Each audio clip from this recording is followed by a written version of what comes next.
मेरी काफ़ी सालों की मेहनत है, तो फीलिंग तो बहुत अच्छी थी। घर पे भी बताया, सब बहुत खुश हैं। अभी तो थोड़ी देर के लिए विश्वास नहीं हो रहा था, but now slowly slowly the feeling is sinking in. या तैयारियों के बीच में कभी सोचा था आपने कि ठीक है यूपीएससी तो निकल जाएगा, आप आईएएस बन जाओगी, लेकिन रैंक 1 इस बारे में सोचा था आपने?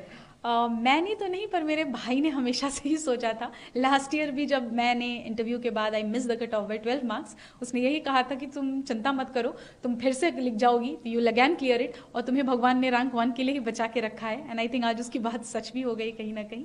सो हाँ, ये भाई ने मेरे कहा था, मैंने तो कभी नहीं सोचा था। सबको मालूम था कि आज रिजल्ट्स आने वाले हैं। आपने भी मतलब अंदाजा लगा करके रखा होगा कि ठीक इस समय मैं लैपटॉप खोल करके बैठूंगी और यूपीएससी की साइट पर जाना है, चेक करना है। लोगों के भी एंटिसिपेशन होंगे कि इस बार शक्ति क्लियर कर लेगी। जैसे ही आपने अपना नाम देखा, किसको पहला फोन किया, कितनी खुशी अंदर से, क्या कुछ निकल करके आया, किसको किसको फोन किया? हाँ, आई एक्चुअली सुबह से ही आज था कि रिजल्ट आ जाएगा, एंड वी न्यू कि 1 o'clock से 2 o'clock के बीच में आना है। तो पहले तो मैंने कोशिश की कि मैं फ़ोन साइड में रख के सो जाती हूँ, बट वो हो नहीं पा रहा था। एंड जैसे ही रिजल्ट का PDF अपलोड हुआ और मैंने डाउनलोड किया, तो मुझे सबसे पहले मैंने पापा को फ़ोन किया, पापा को बताया, उसके बाद मम्मी को फ़ोन किया। उसके बाद मुझे इंस्टीट्यूट से ही कॉल आया था, जब मैं काफ़ी घबराई हुई थी कि सर पता नहीं PDF गलत है या फेक है।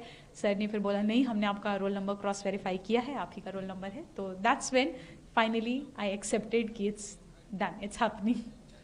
हिंदुस्तान में हर एक युवा का सपना होता है, 12वीं तक तो कम से कम होता ही है कि उसे यूपीएससी क्रैक करना है। और उत्तर प्रदेश और बिहार, आप तो उत्तर प्रदेश प्रयागराज की धरती से आती हैं। आपने इंटरव्यू के दौरान भी, जो मॉक इंटरव्यू मैंने देखा, उसमें प्रयाग से रिलेटेड क्वेश्चन पूछा गया था। तो प्रयाग को लेकर के क्या कुछ मैसेज, और उन तमाम जो एस्पिरेंट्स हैं जो आपकी तरफ आज देख रहे हैं, उनको क्या मैसेज देना चाहेंगी?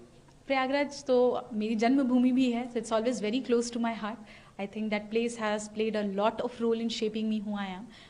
I think एस्पिरेंट्स की बात करें अगर, तो हर बच्चा आई थिंक अपने मेहनत, अपने एंड से तो पूरी कोशिश ही करता है। थोड़ी सी कमियां हैं जो अगर इंसान में रह जाती हैं, जिस वजह से मे बी हम चूक जाते हैं किसी पर्टिकुलर अटेम्प्ट में। What we need to do is just reflect back, क्या गलतियां हुई उस पर काम करेंगे। वरना ये हमेशा दिमाग में रखना है कि यूपीएससी सिर्फ एक एग्जाम है, it's not more than life, not anything more important then your life it is. So I think ये चीज़ें हैं जो बच्चों को अपने दिमाग में रखनी चाहिए। मम्मी पापा से बात हुई? जी हाँ, बिल्कुल, सबसे पहले उन्हीं से बात हुई। हाँ, और आज कोई मंदिर जाने की तैयारी है? ढोल नगाड़े कुछ बज रहे हैं घर पे? मंदिर तो मैं आज सुबह ही होके आई यहाँ पे, तो इसलिए हाँ, डेफिनेटली इसके बाद मैं यहाँ से निकलूंगी तो मंदिर ही जाऊंगी। अच्छा, ये आपका 5वां अटेम्प्ट था।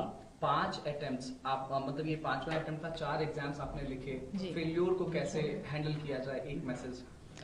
आई थिंक अगर आपको अपने ऊपर कॉन्फिडेंस है कि you can work on it, कि जो गलतियां हुई मुझसे सुधारी जा सकती हैं, खुद के ऊपर सेल्फ कॉन्फिडेंस, पेरेंट्स का सपोर्ट, आई थिंक फैमिली का साथ, इतने से हो जाती हैं चीज़ें, हैंडल हो जाती हैं। 2 से 3 टिप्स अगर आप जल्दी से आप देना चाहें एस्पिरेंट्स को जो तैयारी कर रहे हैं, आज आपकी तरफ देखना चाह रहे हैं, तो वो क्या होंगे?